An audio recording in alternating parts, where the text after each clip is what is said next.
Hello everyone, welcome to मेरी app. आज हम जानेंगे कि जब हम प्रोडक्ट लिस्ट करते हैं वेरिएशंस में, मेरी ऐप में जो टेम्पलेट हमें मिलती है उसके अंदर वेरिएशन में प्रोडक्ट कैसे अपलोड करते हैं। ठीक है, तो जब हम टेम्पलेट ओपन करते हैं ना, तो हमारे पास पहले ये स्क्रीन आती है। इसके अंदर ये जो नीचे के ये जो है, ये हमको प्रोवाइड नहीं होते, ये हमारे प्रोडक्ट के हैं। तो इसको अभी आप रहने दीजिए। आप मेन चीज़ ये देखिए कि ये जो है आईडी टाइप वगैरह सिर्फ हमें ये ऊपर की फर्स्ट लाइन मिलती है, ये वाली लाइन मिलती है हमें, सिर्फ ये वाली। ठीक है, बाकी नीचे के ये सब हमको खुद ये सब प्रोडक्ट्स हैं और प्रोडक्ट के वेरिएशंस हैं। ये सब हमें खुद एंट्री करनी पड़ती है। तो आज हम जानेंगे कि इसकी एंट्री वेरिएशंस हम कैसे बनाते हैं प्रोडक्ट की। ठीक है, तो सबसे पहले बात करते हैं। तो सबसे पहले हमारे सामने रो आती है आईडी। आईडी के अंदर एज यूजुअल कुछ भी नहीं है, नंबर वाइज हमको पढ़ना पड़ता है, जैसे कि 1 2 3 4 5 6 जैसे प्रोडक्ट के हिसाब से। ठीक है, अब इसके अंदर ये चीज़ होती है, अगर आपने 5 तक ये चीज़ इस्तेमाल कर ली, 5 नंबर तक आपने कर दिया, तो आप दोबारा 1 2 3 4 को इस्तेमाल नहीं कर सकते, क्योंकि ये पहले इस्तेमाल हो चुके हैं। अगर आप ऐसा करते हैं तो इस टेम्पलेट में एरर आता है कि ये नंबर पहले से इस्तेमाल हो चुका है, तो आपका प्रोडक्ट लिस्ट नहीं हो पाता है। ठीक है, तो आपको इस बात का ध्यान रखना है कि ये जो नंबर आप पहले यूज़ कर चुके हैं उसको आपको दोबारा यूज़ नहीं करना। ठीक है, अब बात आती है टाइप। टाइप में अब हम ओनली अभी वेरिएशंस की बात कर रहे हैं, सिंपल प्रोडक्ट की बात अभी हम नहीं कर रहे हैं। सिंपल प्रोडक्ट की अगर आपको जाननी है तो दूसरी वीडियो है सिंपल प्रोडक्ट्स की, तब उसमें देख सकते हैं कि सिंपल प्रोडक्ट कैसे अपलोड करते हैं। अभी हम बात कर रहे हैं वेरिएशंस की। तो वेरिएशंस में जो पहला नंबर आता है, पहला, तो ये आता है वेरिएबल। वेरिएबल हम ओनली पेरेंट कैटेगरी में लिखते हैं, जो मेन कैटेगरी होती है। और ये उसके बाद आते हैं अपन वेरिएशंस, जो होते हैं वेरिएंट्स।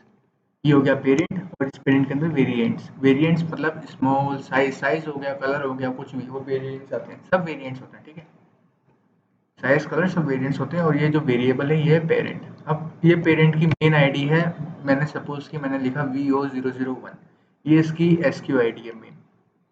तो वेरिएंट्स में एसक्यू आईडी अपन कैसे लिखेंगे, अपन लिखेंगे VO001S। एस मतलब स्मॉल की एसक्यू आईडी, VO001M, एम मतलब मीडियम की SQ ID, VO001L means large की वो एसक्यू आईडी। ठीक है, ऐसे ही हम इसकी वेरिएशंस में सेम सेम करते हैं, जैसे SML XL। ठीक है, अब मैंने प्रोडक्ट का नाम लिया यहाँ टेस्ट। ठीक है, ये टेस्ट प्रोडक्ट है। अब आपको यही नाम आपको इनमें भी कॉपी करना पड़ेगा। इसका मतलब होता है कि ये जो पेरेंट कैटेगरी है, इसके वेरिएंट्स ये हैं जो इस नाम से आए। ठीक है, ऐसी कोई बात नहीं, अगर आप टेस्ट नाम से एक और प्रोडक्ट ऐड करोगे तो वो भी हो जाएगा ऐड। लेकिन अभी हम हमारे यहाँ पे क्या है, एस की आई डी भी सेम है, बस उसका क्या SML XL लिखा है, मतलब ये वेरिएशंस है। ठीक है, तो वेरिएबल है, वेरिएबल के बाद वेरिएशंस है, तो सब ये पेरेंट कैटेगरी के हैं, तो उसमें कोई दिक्कत वाली बात नहीं है। ठीक है, फिर आपको यहाँ पे आके सबको पब्लिश करना है, सबको वन करना है। वन मतलब यहाँ पे वन का मतलब होता है यस, और जीरो का मतलब होता है नो। तो आपको सबको पब्लिश करना है कि ये सब पब्लिश होने चाहिए, सब वेबसाइट पे आने चाहिए। और इस फीचर, ये जो है इस फीचर, इस पे भी आपको सबको वन करना है। इसका मेन पर्पज़ ये है कि अगर आप इस सबको ऑन करोगे, मतलब वन लिखोगे, तो ये मेरी ऐप के फ्रंट पेज पे आएगा। ठीक है, मेरी ऐप के फ्रंट पेज पे आएगा, तो कस्टमर्स को आसानी से दिख जाएगा, कस्टमर को सर्च नहीं करना पड़ेगा, आराम से उनको दिख जाएगा। ठीक है, अब आता है विजिबिलिटी। विजिबिलिटी इन कैटलॉग। ठीक है, इसके अंदर आपको सिंपल से टाइप करना है VISIBLE, विजिबल। ठीक है, और ये आपने पेरेंट में कर दिया कि पेरेंट विजिबल होना चाहिए। अब आपको ये वेरिएंट्स पे तो विजिबल कराने हैं, तो आप इसमें भी सब सब विजिबल कर देंगे, कॉपी पेस्ट। ठीक है, अब यहाँ पे आती है हमारी डिस्क्रिप्शन की। ठीक है, तो डिस्क्रिप्शन जैसे आप अपने प्रोडक्ट का लिखते हो, एसक्यू आईडी लिखते हो, साइजेस लिखते हो, तो आप डिस्क्रिप्शन भेजते हो ना व्हाट्सएप वगैरह पे अपना खुद का ग्रुप बना के, वैसे आपको यहाँ पे डिस्क्रिप्शन लिखना है। लेकिन इसके अंदर थोड़े से चेंजेस होते हैं, ये होते हैं कि जैसे कि मैं आपको बताता हूँ, जैसे कि मैंने यहाँ पे ये लिखा, जैसे कि ब्यूटीफुल साड़ी। ठीक है, विथ विथ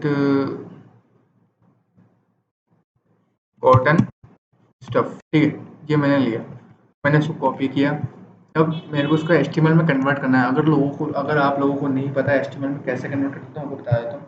एचटीएमएल कन्वर्ट करने के लिए आपको यहाँ पे क्रोम पे जाना पड़ेगा, यहाँ पे आपको लिखना पड़ेगा वर्ड टू एचटीएमएल कन्वर्टर, ये अपने आप ही यहाँ तक आ जाएगा। ठीक है, इसको फिर एंटर कर देना है। फिर यहाँ पे दो कोई सा भी लिंक आप क्लिक कर लो, कोई सा भी लिंक, ये सब एचटीएमएल में कन्वर्ट करने के काम आते हैं। ठीक है, अब मैंने यहाँ पे इसको कर दिया पेस्ट ऐसे। ठीक है, ये सिंपल सिंपल टेक्स्ट है, इसमें कुछ भी एचटीएमएल प्रॉब्लम नहीं है। यहाँ पे है ये वर्ड एडिटर आ रहा है, यहाँ पे मैंने सिंपल टेक्स्ट में यहाँ पे लिख दिया। आप लिख भी सकते हो, ऐसी बात नहीं, आप लिख भी सकते हो, यहाँ पे जैसे कुछ भी लिख दो, लिख भी सकते हो आप। ठीक है, अब यहाँ पे आपको जाना है एचटीएमएल पे, तो ये आपको कन्वर्ट मिलेगा। ठीक है, ये ज़रूरी नहीं कि ये पी का मतलब ही कन्वर्ट होता है। या जब आप 2-3 लाइन लिखते हो, जैसे कि मैंने यहाँ पे स्टफ के बाद यहाँ पे लिख दिया size 10 metre, colour multi colour. ठीक है, तो अगर यहाँ पे जाके देखोगे तो आपको ये दिखेगा, ये देखिए। ठीक है, एचटीएमएल में कन्वर्ट हो गया। अब याद रहे, जब आप इसको एचटीएमएल में कन्वर्ट करते हो तो आपको यहाँ पे एक चीज़ लगानी ही पड़ती है, PRE, फिर ये एंगुलर ब्रैकेट, ये आपको लगाना ही पड़ता है। ठीक है, और ये आपको स्टार्टिंग में ऐसा लगाना है, और जब एंड में आपको ये बार लगाना है, फिर लिखना है PRE। ठीक है, अब ये PRE ये है ओपनिंग का, बार लगा के PRE है मतलब एंडिंग का, मतलब यहाँ पे शुरू हो रहा है, यहाँ पे ख़त्म हो रहा है। ठीक है, अब आप ये लोग सोच रहे होंगे कि इसका फ़ायदा क्या है। इसका फ़ायदा ये है कि जब आप प्री लगाते हो, और जब आपने अपने प्रोडक्ट के डिस्क्रिप्शन में प्री लगाया, ठीक है, तो अब इसका फ़ायदा ये होगा कि जब आप मेरी ऐप पे अपना प्रोडक्ट लिस्ट करोगे, तो आपके प्रोडक्ट का जो डिस्क्रिप्शन होता है ना, उसको कॉपी करना आसान रहता है, मतलब कॉपी का बटन लग जाता है। इस प्री का सिर्फ यही काम रहता है कि ये कॉपी बटन लगाता है। ठीक है, तो इसका फ़ायदा ये होता है कि जो मेरी ऐप के रीसेलर्स होते हैं, उनको ये प्रोडक्ट का डिस्क्रिप्शन कॉपी करने में आसानी होती है बाय दिस वन, सिर्फ एक क्लिक पे। जैसे मैं आपको दिखाता हूँ, यहाँ पे ये डिस्क्रिप्शन आ गया। अब इस डिस्क्रिप्शन पे ना प्री लगा हुआ है। ठीक है, यहाँ पे आप कॉपी करोगे, यहाँ पे नोटपैड पे जाओगे, इसको आप पेस्ट करोगे तो आपको दिखेगा तो कोई कॉपी हो चुका है। ठीक है, तो ये सब कॉपी हो चुका है, तो ये सब काम होता है प्री से। तो आपको हमेशा ध्यान रखना है ये प्री से ही काम होता है। तो आपको यहाँ पे जाना है, इसको सबको कॉपी करना है। कॉपी करने के बाद आपको डिस्क्रिप्शन पे जाके यहाँ पे जाके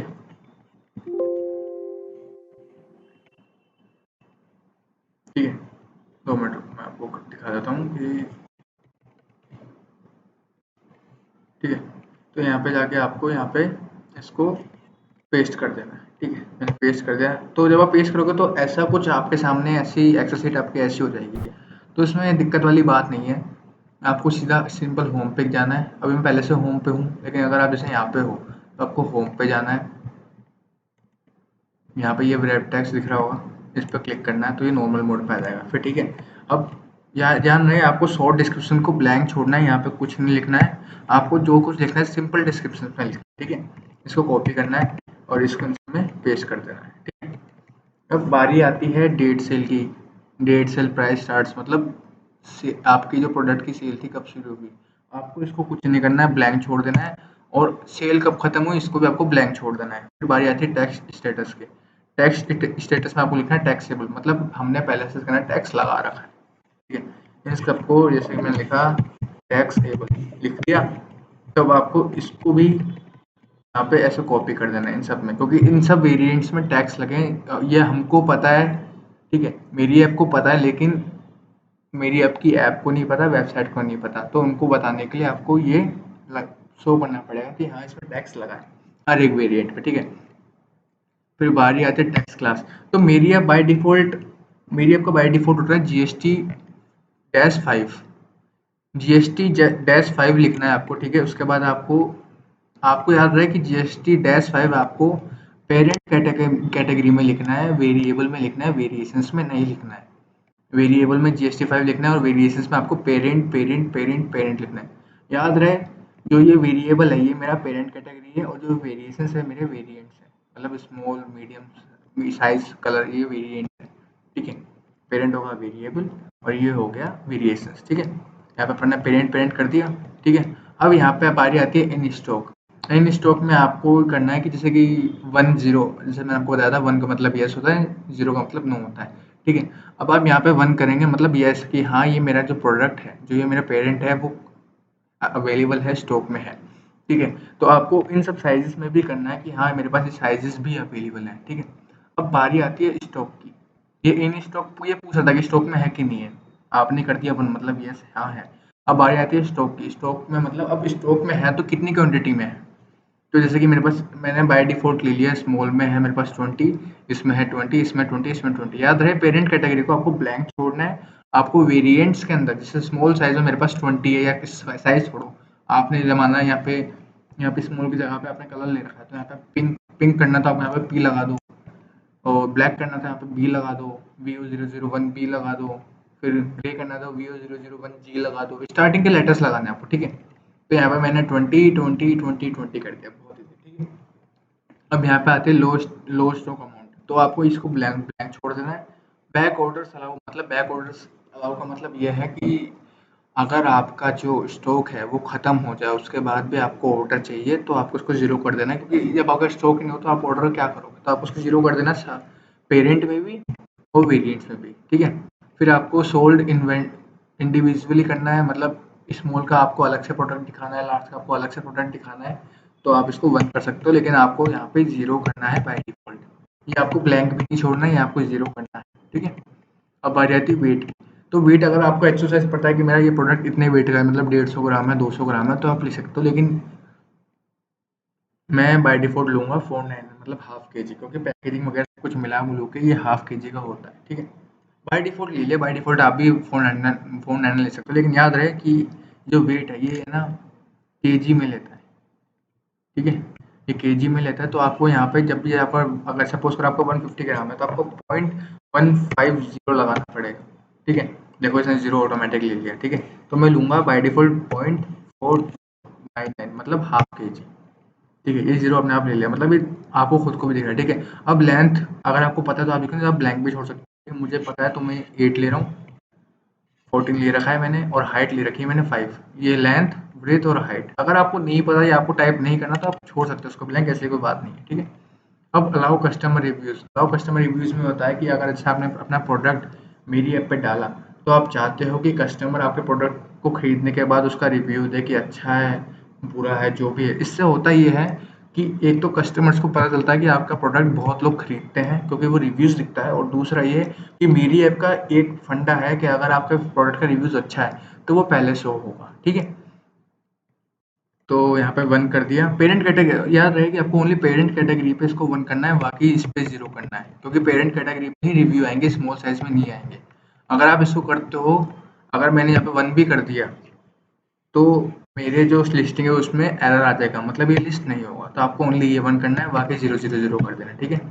अब यहाँ पे आता है परचेज़ नोट। परचेज़ नोट में आपको कुछ नहीं करना है, इसको ब्लैंक छोड़ देना है। फिर होता है सेल प्राइस। सेल प्राइस में लिखना ये है, सेल प्राइस में सिर्फ वो रेट लिखनी है जो रेट आप मेरी ऐप को देते हो, ठीक है। जो रेट आप मेरी ऐप को देते हो, ठीक है। इसके अंदर आपको पेरेंट कैटेगरी में कुछ नहीं करना है, इसको ब्लैंक छोड़ देना है।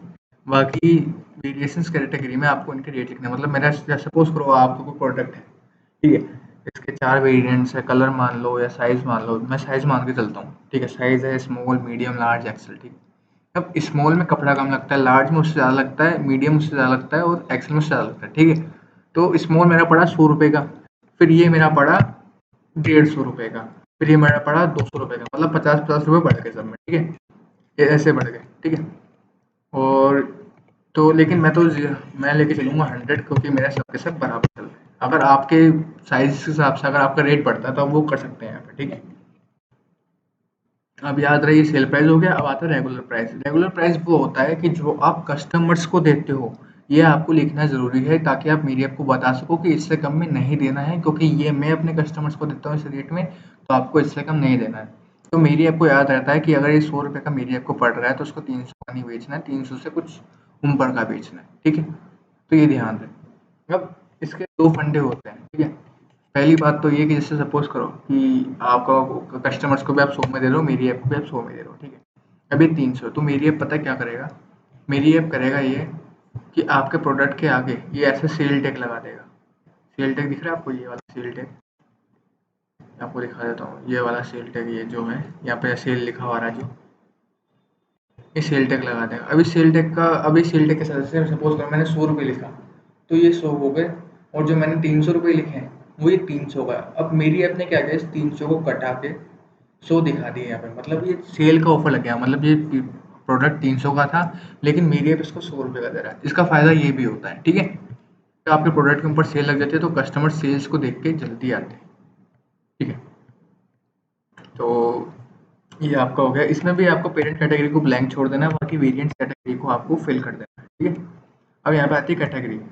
अब कैटेगरी ध्यान रहे कि जैसे कि सपोज करो मेरा कैटेगरी है ड्रेस, ठीक है, अगर आपकी साड़ी है, साड़ी में अगर आपके पास कॉटन साड़ी है तो आपको ऐसे लिखना है SARE साड़ी, फिर आपको एंगुलर ब्रैकेट लगाना है, बंद करता हुआ एंगुलर ब्रैकेट, फिर आपको लिखना है कॉटन साड़ी। अब इसका मतलब मैं आपको बता देता हूँ कि जैसे कि मैंने यहाँ पे लिखा साड़ी, साड़ी हो गया मेरा मतलब कैटेगरी की, साड़ी एक कैटेगरी है, साड़ी ड्रेस वगैरह कैटेगरी होती है। अब साड़ी के अंदर बहुत सा टाइप की साड़ी होती है, अब आपको बताना है कि मेरी साड़ी कॉटन साड़ी है, सब कैटेगरी, तो मैंने लिख दिया यहाँ पे कॉटन साड़ी। ये एंगुलर एंगुलर डिनोट करता है साड़ी के अंदर, मतलब साड़ी के अंदर कौन सी कैटेगरी है, ये एंगुलर ये डिनोट करता है। अगर आपने यहाँ पे डायरेक्ट कॉटन साड़ी लिख दिया तो आपका डायरेक्ट एक अलग ही वेरिएंट बन जाता है जिसको मेरी ऐप हटा देता है। तो आपको ध्यान रखना है इस बात का। हम तो ड्रेस, ठीक है, तो मेरा सिंपल है, मैं तो मेरा प्रोडक्ट है ड्रेस, तो मैं ड्रेस लूँ, ठीक है। अब यहाँ पे आती है टैक्स के बाद। अब टैक्स में अगर आपको दिख रहा होगा यहाँ पे ये कॉटन ड्रेस, ड्रेस कॉटन, ये चीज़ें वो होती हैं जैसे कस्टमर जिसको सर्च करके आपके प्रोडक्ट तक पहुँचता है। जैसे कस्टमर को चाहिए ड्रेस तो वो ओनली ड्रेस सर्च करेगा, मेरे को चाहिए कॉटन ड्रेस तो मैं कॉटन ड्रेस सर्च करूँगा। अब मुझे ना कॉटन में चाहिए, चाहे साड़ी हो चाहे ड्रेस हो, तो मैं ओनली कॉटन सर्च करूँगा। तो आपको ये ऐसे लिखना पड़ता है, ठीक है। अब याद रहे कि जब आप टैग लिखते हो, जैसे सपोज करो मैंने लिखा कॉटन, जिसको कस्टमर सर्च करते हैं, ठीक है, कॉटन। अब मेरे को एक और टैग लगाना है, मतलब दूसरा कीवर्ड डालना है, तो आप यहाँ पे कोमा लगाओगे, फिर स्पेस लगाओगे, फिर आप लिखोगे ड्रेस, ठीक है, फिर कोमा लगाओगे, फिर यहाँ पे लिखोगे कॉटन ड्रेस, ठीक है, ये चीज़।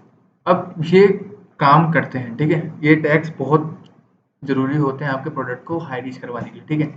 अब ये टैक्स का काम हो गया, कैटेगरी भी हो गई। अब यहाँ पे आती है शिपिंग। शिपिंग में आपको हमेशा फ्लैट रेट लिखना है, मतलब फ्री शिपिंग, फ्लैट रेट लिख दो, चाहे तो आप लिखते हैं यहाँ पे फ्री शिपिंग, लेकिन याद रहे आपको फ्री शिपिंग ही लिखना है क्योंकि मेरी ऐप अपनी तरफ से शिपिंग करवाता है, तो आपका कोई शिपिंग चार्जेस नहीं लगता है, तो मेरी ऐप अपनी तरफ से करवाता है तो आपको कोई लोड लेने वाली बात नहीं है, ठीक है। अब यहाँ पे बारी आती है इमेजेस की, ठीक है, इमेजेस की। अब याद रही जो इमेजेस वाला कॉलम है इसके अंदर आपको अपने प्रोडक्ट की फोटो की, जो आपका प्रोडक्ट है उसका जो इमेज है उसका आपको लिंक डालना है। तो लिंक डालने के लिए अगर आपको नहीं पता कि प्रोडक्ट का लिंक कैसे बनाना है तो आपको इंटरनेट पे जाना है। यहाँ पे आपको सिंपल सा लिखना है imgbb.com, ठीक है, इस पर क्लिक कर देना है। क्लिक करते ही आपके सामने ऐसा विंडो खुल जाएगा, ठीक है। तो यहाँ पे ये ऑप्शन दिख रहा है आपको, ये स्टार्ट अपलोडिंग करना है। अपलोडिंग करने के बाद आपके प्रोडक्ट की इमेज, सपोज कर मेरा प्रोडक्ट की इमेज है ये, ठीक है, तो कुछ ही सेकंड में ही आपको ये बना के दे देता है। अब यहाँ पे एक ऑप्शन आता है ऑटो डिलीट इमेज, तो याद रहे आपको हमेशा डोंट ऑटो डिलीट पे क्लिक करना है और उसको कर देना है अपलोड, ठीक है। अपलोड करने के बाद आपको यहाँ पे ये लिंक दिख जाएगा, ठीक है, ये लिंक दिख जाएगा, इसको यहाँ से ये कॉपी का बटन है, यहाँ पे कॉपी कर देना है और यहाँ पे आके इस पे पेस्ट कर देना है, ठीक है, यार ठीक है। अगर सपोज करो आपके प्रोडक्ट की एक इमेज है तो आपने यहाँ पे कॉपी कर दिया पेरेंट कैटेगरी में, ठीक है।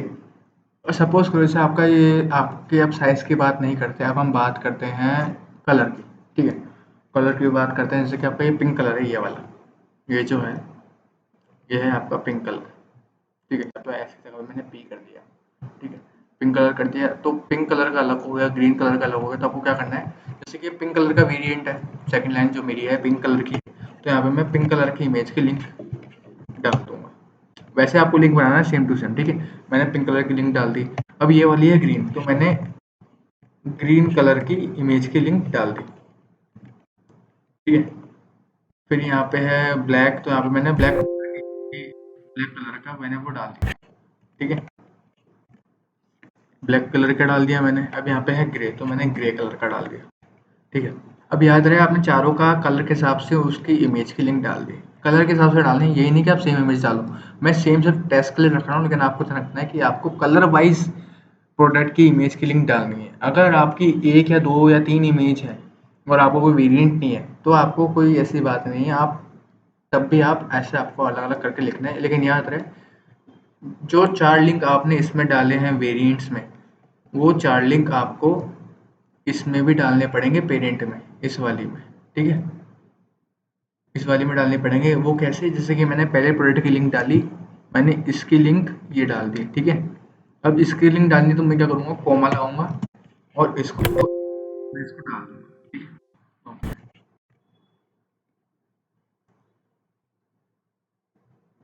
इसको डाल कॉपी करना पड़ेगा दोबारा से, कॉपी कर लेते हैं, ठीक है? कॉपी हो गया। जैसे कि मैं यहाँ पे हूँ, तो मैंने ये जो इमेज थी वो मैंने यहाँ पे डाल दी। अब ये जो इमेज है इसके मैं यहाँ पे डाल दूंगा, ठीक है? अब ये दूसरी इमेज हो गई, अब तीसरी इमेज की डालनी है तो सेम कॉमा स्पेस फिर ये लिंक, ठीक है? फिर मेरे को चौथी इमेज की डालनी है तो कॉमा स्पेस और फिर ये लिंक, और इसको कर देना है आपको आगे, ठीक है? आगे करने से ये लिंक हो गया सेव, ठीक है? अब यहाँ पे आती है इमेज पर डाउनलोड लिमिट। तो अपना तो वर्चुअल है, मतलब अपना प्रोडक्ट है, तो डाउनलोड वाली बात ही नहीं है, तो इसको आपको ब्लैंक छोड़ देना है। और डाउनलोड एक्सपायरी डेट्स को भी आपको ब्लैंक छोड़ देना है। अब यहाँ पे आता है पेरेंट, ठीक है? अब ये जो है ये पेरेंट है, तो यहाँ पे आपको कुछ नहीं लिखना।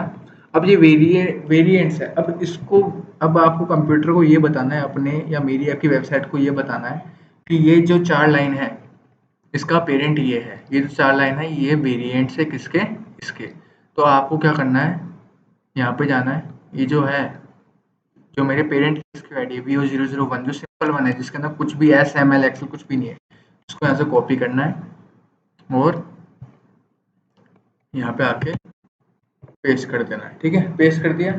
अब यहाँ पे ग्रुप प्रोडक्ट्स इसको ब्लैंक छोड़ दो, अप सेल्स को ब्लैंक छोड़ दो, क्रॉस सेल्स को ब्लैंक छोड़ दो, एक्सटर्नल यूआरएल को ब्लैंक छोड़ दो, कुछ किसी काम का नहीं, ठीक है? बटन टेक्स्ट को ब्लैंक छोड़ दो, अब मेरे पास है पोजीशन। अब याद है यहाँ पे आपने ये 4 लिंक लगाए हैं पेरेंट वाले में, यहाँ पे आपको, यहाँ पे मैं आपको 0 लिखना है। अगर आपका वेरिएंट्स में अगर आपकी एक ही इमेज है तो यहाँ पे आप 1 लिख सकते हो कि यहाँ पे तो इमेज आपने लिखी नहीं। लेकिन अगर आपने यहाँ पे भी इमेज है, कलर वाइज है, तो आपको यहाँ पे 0 करना है, 0। फिर इसको कर देना है 1 2 3 4। इससे क्या होगा कि ये जो इसमें ये 4 लिंक है ये शो नहीं होगी, शो होगी कौन सी, ये ये ये ये, ठीक है? अब आप ये सोचो कि मैं डायरेक्ट ही ऐसे कर देता हूँ और ये नहीं करता, तो अगर आप ऐसा करते हो तो आपकी इमेज शो नहीं होगी, आपकी इमेज शो नहीं होगी, ठीक है? तो आपको ये 4 ये भी करना पड़ेगा और ये भी करना पड़ेगा वेरिएंट्स के हिसाब से। अगर आपका वेरिएंट्स कलर में है तो, अगर साइज में है तो भी चल जाएगा। अगर साइज के हिसाब से भी करोगे ना तो भी चल जाएगा। अगर आप साइज के हिसाब से, अगर आपका ओनली साइज है, इमेज से कोई मैटर नहीं करता, तो आप सारी इमेज यहाँ पे लिख सकते हो और यहाँ पे लिख सकते हो आप, और इसको छोड़ देना है आपको ब्लैंक, ठीक है? लेकिन मेरा क्या है, कलर, मैं साइज का भी ले रहा हूँ, कलर का भी ले रहा हूँ, तो मैंने यहाँ पे 4 लिंक डाले हैं, तो मैं इसको कर दूंगा 0 1 2 3 4, ठीक है? अब 4 करने के बाद अब आपको आना है यहाँ पे सीधा। अब आपको ये सारे के सारे आपको छोड़ देने हैं, ठीक है? अब आपको आना है सीधा यहाँ पे attribute one name. Attribute one का मतलब होता है कि वेरिएंट, पहला वेरिएंट क्या है अपना, साइज। तो मैंने यहाँ पे लिखे साइज, ठीक है? अब सेम यहाँ पे भी है, जैसे कि आपने यहाँ पे चार चार वेरिएंट है, SML एक्सएल, यहाँ पे साइज लिख दिए इसके आगे। ये साइज है स्मॉल, इसका साइज है M, इसका साइज है L, इसका साइज है XL, ठीक है? अब यहाँ पे भी सेम आपको ये करना है S, M, L, XL। मतलब ये पेरेंट कैटेगरी है, पेरेंट कैटेगरी के अंदर ये वेरिएंट्स है, ठीक है? ठीक है? अब आपको यहाँ पे ये ऑप्शन आएगा, इसके अंदर आएगा एट्रीब्यूट वन विजिबल, मतलब जो आपका पहला एट्रीब्यूट है, जो आपका पहला वेरिएंट है, मतलब साइज, वो आपको दिखाना है कि नहीं दिखाना है। तो आपको इसको 1 कर देना है अगर आपको दिखाना है, और 0 कर देना है अगर आपको नहीं दिखाना है तो, ठीक है? तो एट्रीब्यूट 1 अपन ने ये कर दिया विजिबल। तो और एट्रीब्यूट 1 ग्लोबली, मतलब अभी एट्रीब्यूट 1 विजिबल मतलब ओनली ओनली इंडिया के कस्टमर्स को दिखाना है। एट्रीब्यूट 1 ग्लोबल करोगे मतलब अगर कहीं से भी कोई भी कहीं से भी सर्च करता है मेरी ऐप और आपका प्रोडक्ट देखता है, तो उसको ये वेरिएबल दिखाने के लिए दिखाना है, तो उसको भी आपको कर देना है 1, ठीक है? तो एट्रीब्यूट 2 मतलब दूसरा वेरिएंट, ठीक है? तो दूसरा वेरिएंट मैंने ले लिया कलर, कलर ले लिया, ठीक है? अब सेम इसमें भी मैंने रेड, पिंक, ब्लैक, ग्रे कर दिया। फिर यहाँ पे क्या किया मैंने, red comma space pink comma space black comma space green, ठीक है, ये कर दिया। इसमें भी मैंने बंद कर दिया एट्रीब्यूट विजिबल, इसमें भी मैंने बंद कर दिया, ठीक है। अब सपोज करो आपके 3 एट्रीब्यूट है, मतलब 3 वेरिएंट्स है, साइज भी है, कलर भी है, वेट भी है। तो यहाँ पे आप जाओगे, यहाँ पे आप खुद ही बोल सकते हो ATTRIBUTE एट्रीब्यूट 3 नेम, ठीक है, एट्रीब्यूट 3 नेम, ऐसा था ना ये, हाँ एट्रीब्यूट 2 नेम। अगर आपको लगता है स्पेलिंग की दिक्कत है तो यहाँ से कॉपी करो और यहाँ पे पेस्ट कर दो, और यहाँ पे जाके इस पर क्लिक करो और इसको 3 कर दो, ठीक है। अब यहाँ पे आप लिख दो जैसे कि मेरा है वेट, वेट, ठीक है। तो मैंने इसको यहाँ पे कॉपी कर दिया, ठीक है। अब यहाँ पे मेरे को इसको भी कॉपी करना पड़ेगा क्योंकि तीनों भी चाहिए अपने को। अब यहाँ पे एट्रीब्यूट 2 वैल्यू की जगह कर दूंगा मैं, यहाँ पे जो एट्रीब्यूट 2 है इसको, एट्रीब्यूट 2 को मैं कर दूंगा यहाँ पे एट्रीब्यूट 3 वैल्यू, ठीक है। और यहाँ पे कर दूंगा मैं, यहाँ इसको भी ब्लैंक छोड़ देंगे, इसको करेंगे 1 2 3 4, ठीक है, 1 2 3 4 हो गए। अब यहाँ पे जो जो अपने ब्लैंक छोड़ा है, यहाँ पे अपने कैसे लिखना है, 1 comma space 2 comma space 3 comma space 4, ठीक है। अब यहाँ पे जो आता है ये एट्रीब्यूट 2 विजिबल, इसको आपको कर देना है 1, एट्रीब्यूट 2 ग्लोबल, इसको आपको कर देना है 1, ठीक है। अब इसको आपको करना है कंट्रोल प्लस से सेव हो जाएगा। फिर यहाँ पे यस पे आपको, यस पे आपको यहाँ पे क्लिक कर देना है।